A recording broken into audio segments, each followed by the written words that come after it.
पिछले दिनों पाकिस्तान के एक इंपॉर्टेंट हिस्से में लगातार बम धमाकों और हमलों की खबर आ रही है। इस जगह का नाम है बलूचिस्तान। बलूच कबीले के इस इलाके में अगले महीने एससीओ की बैठक होने वाली है, जिसमें भारत के पीएम नरेंद्र मोदी और चाइना के प्रेसिडेंट शी जिनपिंग भी शामिल होंगे।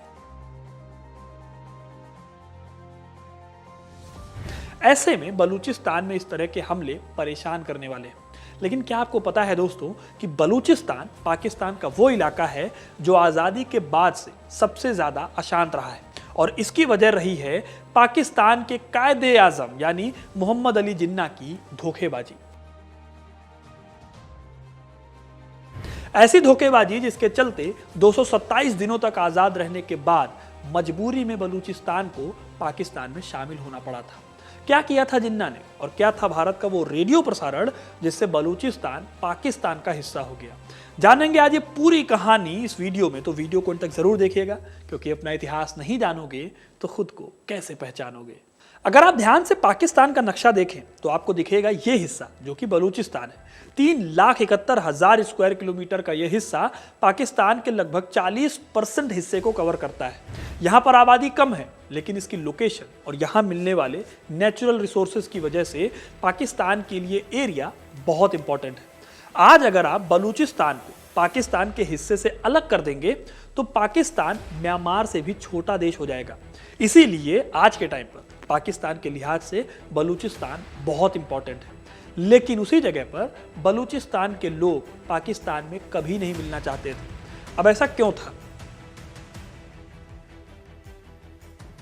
देखिए, साल 1947 तक बलूचिस्तान रियासत 4 हिस्सों में बटी हुई थी: कलात, खारन, लासबुला और मकरन। अब आपको पता ही है कि आज़ादी के टाइम पर रियासतों को 3 ऑप्शन मिले थे, या तो वो आज़ाद रहें, या पाकिस्तान से मिल जाए, या फिर भारत का हिस्सा बने। इसमें कलात सबसे बड़ी रियासत थी और बाकी की तीनों रियासतें कलात की एक तरह से सामंत रियासतें थी, इनके अंदर आती थी। 1947 में यानी आज़ादी के टाइम पर खान मीर अहमद खान यहाँ के नवाब थे। वो क्योंकि बलूच के मुसलमानों को पाकिस्तान के मुसलमानों से अलग समझते थे, इसीलिए मोहम्मद अली जिन्ना के प्रभाव में खारन, लासबुला और मकरान ने तो पाकिस्तान का हिस्सा बनने का ऑप्शन चुन लिया। लेकिन कलात के नवाब कश्मीर के राजा हरी सिंह की तरह आज़ाद ही रहना चाहते थे। इसीलिए साल 1876 की अंग्रेजों के साथ हुई संधि का उन्होंने हवाला दिया और खुद को आज़ाद घोषित कर दिया। सबसे बड़ी बात है कि चैम्बर ऑफ प्रिंसेस, जिसमें कि सभी रियासतों के राजकुमार बैठा करते थे, कलात उसका भी हिस्सा नहीं था। इसलिए भी कलात के बादशाह मीर अहमद खान चाहते थे कि वो आज़ाद रहें, किसी भी देश के साथ ना मिले। इसके लिए साल 1946 में उन्होंने ब्रिटिश क्राउन के सामने अपने केस को रखा। और जानते हैं उन्होंने अपना लीगल एडवाइजर किसे चुना? मोहम्मद अली जिन्ना को।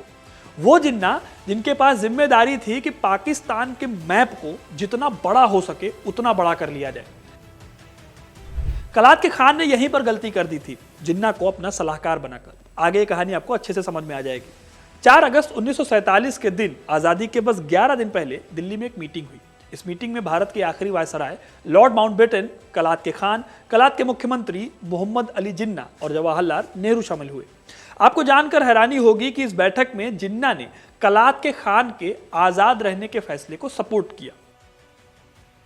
इसका रिजल्ट यह हुआ कि सभी ने मिलकर तय किया कि लासबुला रियासत और खारन रियासत को कलात के साथ मिला दिया जाए, ताकि एक संपूर्ण बलूचिस्तान का जो एरिया है वो बनाया जा सके। इस तरह से यहाँ पर बलूचिस्तान की आज़ादी की बात थी, कलात रियासत की। इसके बाद 11 अगस्त 1947 के दिन कलात और मुस्लिम लीग के बीच एक ट्रीटी साइन हुई, जिसमें कलात को आज़ाद घोषित कर दिया गया और साथ ही ये वादा किया गया कि मुस्लिम लीग बलूचिस्तान की आज़ादी का सम्मान करेगी। इसके 4 दिन बाद जब भारत आज़ाद हुआ, तब कलात ने भी अपनी आज़ादी की घोषणा की और अपना झंडा फहराया, और कलात के खान के नाम पर वहाँ एक खुतबा भी पढ़ा गया। अब अभी तक दोस्तों सब सही था, और कलात के खान को लगा था कि 1947 के बाद उनके पुराने ब्रिटेन के कंट्रोल वाले जो एरियाज थे उन्हें वापस कर दिया जाएगा। लेकिन ऐसा हुआ नहीं। उल्टे मान्यता देने के बावजूद अंग्रेजों ने 12 सितंबर को एक ज्ञापन में कहा कि कलात एक इंडिपेंडेंट स्टेट की इंटरनेशनल जिम्मेदारी नहीं उठा सकता। इस ज्ञापन में जिन्ना को वही मिला जो उन्हें चाहिए था, क्योंकि इसका इनडायरेक्ट मतलब यह था कि कलात को अपने अंतर्राष्ट्रीय रिश्ते संभालने के लिए भारत या फिर पाकिस्तान जैसे किसी देश की जरूरत होगी। इसके बाद अक्टूबर 1947 में कलात के खान कराची गए। वहां हजारों बलूची लोग उनके स्वागत में खड़े थे, लेकिन पाकिस्तान के पीएम या गवर्नर जनरल ने उनका स्वागत नहीं किया था। यह साफ इशारा था कि पाकिस्तान अब बलूचिस्तान को आज़ाद देश की मान्यता देने के अपने इरादों से पलट रहा है। लेखक हैं ताज मोहम्मद बरगीज। उन्होंने अपनी किताब Baloch nationalism, its origin and development up to 1980, इसमें उन्होंने लिखा है कि जिन्ना और कलात के बीच हुई इस मीटिंग में कलात के खान को इस्लामाबाद में मिलने के लिए जल्दी करने की सलाह दी गई थी। इस सलाह पर गुस्सा होकर खान ने जिन्ना की मांग को रिजेक्ट कर दिया और कहा, चूंकि बलूचिस्तान कई जनजातियों का देश है और किसी भी निर्णय से पहले वहां के लोगों से सलाह यानी परामर्श किया जाना चाहिए। मैं आम जनजातीय सम्मेलन के अनुसार कोई भी निर्णय नहीं लेता जो उन पर बाध्यकारी हो, जब तक कि उन्हें उनके खान द्वारा विश्वास में नहीं लिया जाता। सीधी साफ बात है कि वो रेफरेंडम की बात कर रहे थे। इस मीटिंग के बाद कलात ने अपनी विधानमंडल की बैठक बुलाई, जहां पर विलय के प्रस्ताव का विरोध किया गया और साथ ही ये कहा गया कि यह आज़ाद बलूचिस्तान के समझौते की भावना के खिलाफ है। लेकिन इस प्रस्ताव के पास होने से क्या हो जाता? जिन्ना जो थे वो मानने को तैयार नहीं थे। दबाव लगातार बढ़ता जा रहा था, सिचुएशन खान के हाथ से निकलती जा रही थी। हालत यह हो गई कि खान को लगा कि युद्ध होकर रहेगा, इसलिए उन्होंने अपने commander in chief brigadier general Parvez को रेडी रहने और जंग के लिए हथियारों का इंतजाम करने के लिए कहा।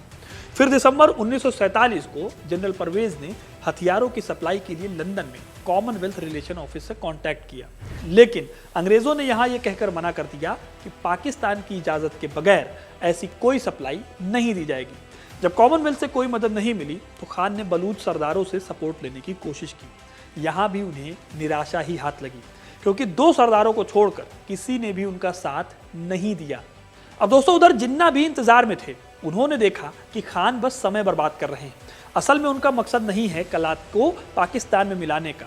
तो उन्होंने 18 मार्च 1948 के दिन खरान, लासबोला और मकरान के एरिया को कलात से आज़ाद घोषित कर दिया। इन तीनों रियासतों ने पहले भी जिन्ना को पाकिस्तान के साथ मिलने की इच्छा जाहिर की थी। अब इस घोषणा के बाद कलात के खान अपने गुट में अकेले पड़ गए थे। बलूचिस्तान का पूरा एरिया टूट चुका था। ऐसी हालत में दोस्तों कलात के खान ने भारत से भी कांटेक्ट किया, लेकिन उन्हें कामयाबी नहीं मिली। शायद कलात के खान अपनी आज़ादी के लिए कुछ और हाथ पैर चलाते, कुछ करते, लेकिन 27 मार्च 1948 के दिन भारत में कुछ ऐसा अनाउंस हुआ कि फिर उनके पास कोई रास्ता नहीं बचा। असल में इस दिन ऑल इंडिया रेडियो पर वीपी मेनन के हवाले से कहा गया कि कलात के खान ने इंडिया में विलय के लिए कांटेक्ट किया था, लेकिन दिल्ली उनकी मदद करने की हालत में नहीं थी। हालांकि दोस्तों, भारत ने बाद में इस खबर को फेक बता दिया था, लेकिन तब तक कलात के खान के लिए बहुत देर हो चुकी थी। 28 मार्च के दिन बिना कोई गलती किए, यानी अगले ही दिन, जिन्ना ने पाकिस्तान की सेना को कलात पर चढ़ाई का आदेश दे दिया। वही जिन्ना जो कभी कलात को आज़ाद देखना चाहते थे। Commanding officer major general Akbar Khan की अगुवाई में 7 बलूच रेजिमेंट ने अगले ही दिन कलात पर धावा बोल दिया। कलात के खान को गिरफ्तार किया गया और उन्हें कराची ले जाया गया। यहाँ पर जबरदस्ती उनसे विलय पत्र पर दस्तखत करवा लिए गए। इस तरह कुल 227 दिनों की आज़ादी के बाद कलात पाकिस्तान का हिस्सा बन गया। अब दोस्तों, इस विलय को आज भी पाकिस्तान के बलूची लोग सही नहीं मानते, जिसकी वजह से यहाँ हिंसा होती रहती है। बलूचिस्तान की मांग आज भी पाकिस्तान में कम नहीं हुई है और पाकिस्तान ने भी बलूचिस्तान की मांगों को बुरी तरह दबाया था। इसकी एक बानगी ये है कि 1971 की जंग के वक्त टिक्का खान ने ऑपरेशन सर्च लाइट से जो तबाही बांग्लादेश में मचाई थी, ठीक वैसी ही तबाही उसी टिक्का खान ने बलूचिस्तान के लोगों को मिटाने के लिए वहाँ बलूचिस्तान में मचाई थी। तो दोस्तों, ये था इतिहास बलूचिस्तान का। आपको ये कहानी कैसी लगी कमेंट करके ज़रूर बताइएगा। वीडियो को लाइक और शेयर करना ना भूलें और ऐसी इंटरेस्टिंग कहानियों के लिए, इतिहास से जुड़े रहने के लिए हिस्ट्री कनेक्ट को सब्सक्राइब ज़रूर करें। धन्यवाद।